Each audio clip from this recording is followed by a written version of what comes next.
Sécurité en baisse, loi toujours plus stricte, qualité de vie moyenne, climat mitigé et impôts exorbitants. Beaucoup d'entre vous considèrent la France comme un pays en déclin et aimeraient bien aller trader au plus vite sous les cocotiers. Alors, trader depuis la Thaïlande, fausse bonne idée ou changement de vie obligatoire, comme à mon habitude, pour m'assurer de ne pas vous dire de conneries, je n'ai pas fait les choses à moitié, je viens d'y passer 14 jours pour vous, j'ai réservé des hôtels sur les îles, en ville, au bord de mer et je me suis renseigné sur la fiscalité, les prix des loyers, de la nourriture, il y en aura pour tous les goûts. De la 16e plus grande ville du monde où tout bouge sans arrêt, à un petit bout de caillou dans l'eau où même les routes n'existent pas. On va parler fiscalité, qualité de vie, avantages et inconvénients pour un trader. Commençons par une anecdote qui m'est arrivée. Je me balade sur une petite île, si petite qu'il n'y a même pas de route. On en reparlera après.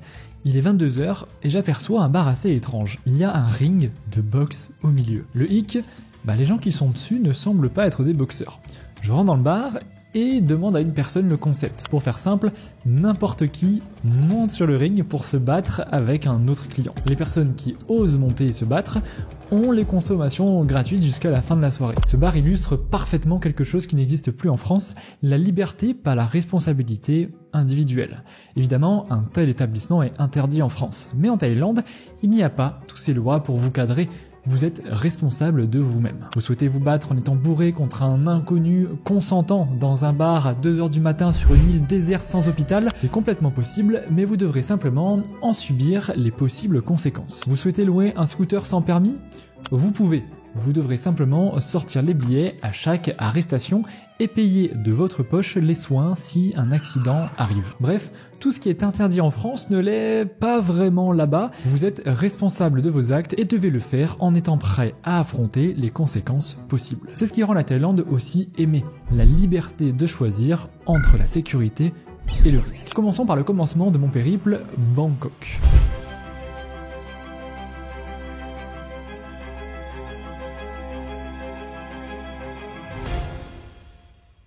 Pour avoir voyagé sur 4 continents dans une quinzaine de pays à travers le monde, je n'ai encore fait aucun pays où l'on se sent plus en sécurité qu'en Thaïlande. Il y a quelques années, j'adorais Bangkok. C'est la ville qui ne dort jamais. Vous pouvez tout faire à n'importe quelle heure. Et avec 3 000 € par mois à Bangkok, c'est comme si vous aviez 6 ou 7 000 € par mois en France. Vous aurez un appartement luxueux, avec une piscine, une salle de sport dans l'immeuble, le ménage fait tous les 2 jours, vous mangerez au restaurant tous les soirs, bref, une qualité de vie égalable nulle part ailleurs dans le monde, c'est l'alliance parfaite entre ville développée et coût de la vie réduit. Contrairement à d'autres villes d'Asie, très développées mais aussi très chères. Ce n'est pas le cas de Bangkok qui garde encore un écart considérable entre ces deux données. Vous pourrez vous y créer une excellente routine, très bien manger, habiter dans un super appartement avec piscine au 30e étage d'un building, avoir du staff pour tout et vous concentrer seulement sur le trading ou toute autre chose importante pour vous. Mais il y a un inconvénient à tous ces avantages, les pics de pollution. Toute personne ayant un minimum vécu vous le dira, à chaque respiration, on se sent perdre des points de vie. Pour vous donner une idée, quand j'y étais, la pollution était 7 fois supérieure aux recommandations de l'OMS. C'est 4 fois supérieur à la pollution de Paris. Et je peux vous assurer que vous le sentez passer. Pour l'anecdote, lors de mon premier séjour à Bangkok, il y a 5 ans, j'avais mal à la gorge et à la tête dès que je sortais. Ça a duré une bonne semaine avant de m'y habituer. Attention, c'est moins le cas aujourd'hui, en tout cas ça me l'a moins fait, mais ça reste encore non négligeable. C'est probablement le genre d'endroit où un footing en extérieur vous fait plus de mal que de bien. Mais ce n'est pas toujours le cas. De juin à septembre 2023 par exemple, la pollution à Bangkok était égale à celle de Paris. Autre problème à Bangkok, la circulation. C'est un enfer. Si vous circulez en voiture, comptez une bonne heure pour faire 3 km. Heureusement, vous pouvez facilement vous déplacer en taxi ou scooter pour moins de 5 €, même moins de 3 €, ou en BTS, c'est un métro aérien très propre et qui fonctionne très bien. Pour résumer, Bangkok est une excellente ville pour le business, vous y rencontrerez beaucoup d'entrepreneurs facilement, vous pourrez y instaurer une très bonne routine et vous concentrer sur ce qui est important pour vous. Mais probablement au détriment de votre santé à long terme lors des pics de pollution. Il y a quand même un dernier avantage, c'est la capitale. Et par conséquent, l'aéroport dessert parfaitement tout le pays. Excellente chose pour fuir les pics de pollution. Partons donc maintenant pour ma prochaine destination, Phuket.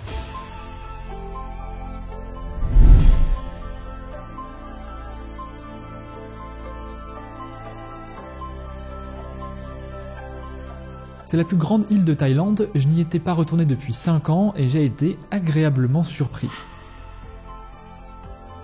C'est globalement similaire à Paris sur les 4 dernières années, mais on la ressent beaucoup moins. Il y a beaucoup plus de verdure, elle est bien moins visible et le climat est plus tropical, donc il pleut plus régulièrement. Si vous aimez la verdure et la mer, mais que vous appréciez aussi les services que peut offrir une ville, c'est probablement l'endroit où vous voudrez vivre. Même si dans la tête des gens, Phuket c'est l'endroit où l'on ne fait que la fête et où tous les Français partent en vacances, la réalité est assez différente. Vous y trouverez en effet la folie à laquelle vous pensez, appréciable pour faire la fête et sortir, mais aussi des endroits très calmes à seulement 15-20 minutes de scooter, beaucoup moins pollués aussi, appréciable pour travailler et instaurer une routine.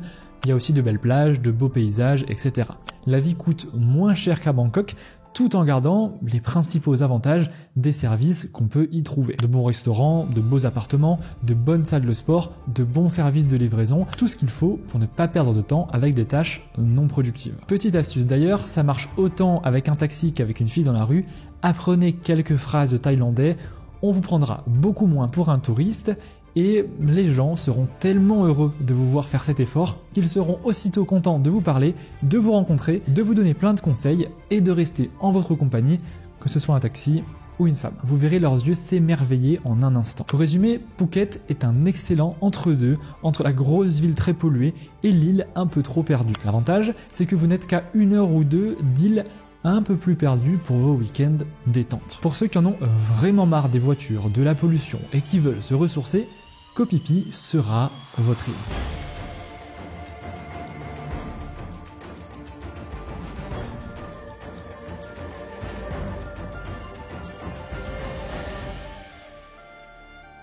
Pas une voiture, pas un scooter, même pas de route. Cette toute petite île, c'est celle que vous voyez partout en photo. Une marche de 40 minutes dans la jungle avec un bon gros dénivelé vous mènera à ce point de vue vraiment magnifique d'où vous verrez toute l'île. Ne faites pas la même erreur que moi, évitez d'y aller à 14h en plein soleil. Vous êtes aussi à 20 minutes en bateau de Maya Bay, mondialement connu, qui a réouvert ses portes après 2 années d'interdiction de tourisme. Et d'île aussi inhabitée où vous pourrez aller plonger dans des eaux transparentes qui regorgent de poissons multicolores, d'étoiles de mer et de coraux. J'ai d'ailleurs été agréablement surpris par l'absence de pollution, c'est la première fois que je voyais ça en Asie. Des amis ont même plongé à la bouteille avec des requins. Si vous êtes fan de fonds marins, vous adorerez ces îles. Bref, il y a tout ce qu'il faut pour passer 2-3 jours tranquille. Mais ne comptez pas trop mettre une bonne routine de travail en place. L'île n'est habitée que par des touristes, donc difficile de faire des rencontres, entrepreneurs ou traders. La qualité de l'eau est à revoir, elle est un peu salée, même dans la douche. Ouais, je me douchais et j'avais un goût de sel dans l'eau, dans la bouche, c'était pas plaisant. Et vous risquez de vite vous ennuyer, c'est vraiment petit et quand même beaucoup visité. On est loin de l'île déserte, surtout que les rues font à tout casser 3 mètres de large, donc si vous cherchez de l'espace, ce ne sera pas ici, mais plutôt sur l'île suivante à Koh Lanta, à 1h30 en bateau de Koh Phi Phi.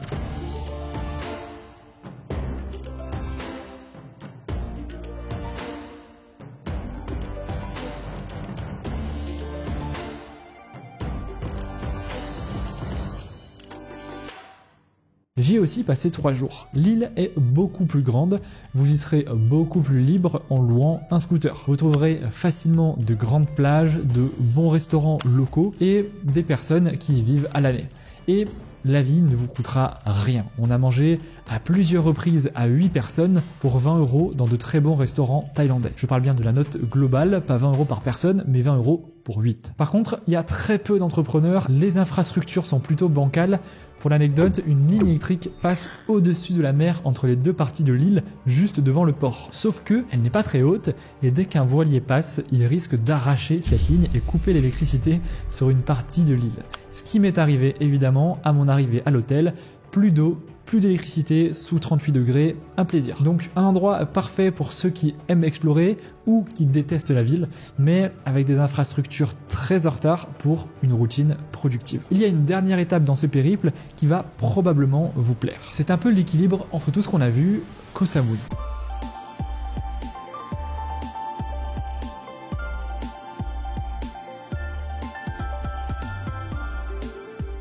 une île plus petite que Phuket, Koh Samui a l'avantage d'avoir de bonnes infrastructures, la possibilité d'y trouver un grand calme ou la fête tous les soirs.